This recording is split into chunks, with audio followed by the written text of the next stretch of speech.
Hi guys, good morning. So இன்னைக்கான energy என்னன்னு பார்க்கலாம்.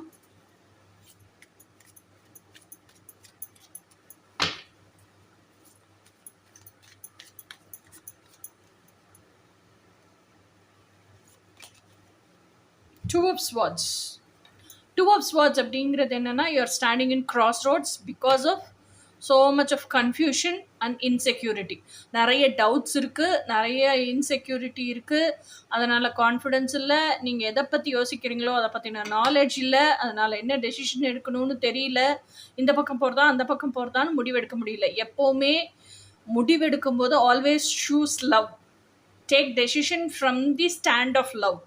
ஓகேயா? அதே மாதிரி ஆல்வேஸ் ப்ரையாரிட்டைஸ் யூ. உங்களை முன்னிறுத்தி டெசிஷன் எடுங்க. உங்கள் ட்வின்னுக்காக நீங்கள் ட்ரூ ட்வின் ஃப்ளேமே மேனிஃபெஸ்டே பண்ணியிருக்கலாம், ஆனால் அவனுக்காகலாம் டெசிஷன் எடுக்கக்கூடாது. ஓகேயா? உங்களுக்கு அது நல்லது நடக்கும், உங்களுக்கு அது நன்மை பயக்கும், உங்களை முன்னிறுத்தி உங்களுக்கு அது மனநிறைவு கொடுக்கும், உங்களுக்கு அது சந்தோஷத்தை கொடுக்கும் அப்படின்னா அந்த விஷயத்துக்கான டெசிஷன் எடுங்க. உங்களுக்கு ஃபேவராக எடுங்க. உங்களுக்கு என்ன வேணுமோ அதை எடுங்க. Not for anybody else. Okay, so இதுதான் இன்னைக்கான எனர்ஜி. இனி நாளைக்கான எனர்ஜி என்னன்னு நாளைக்கு பார்ப்போம். அன்டில் தென் பாய்.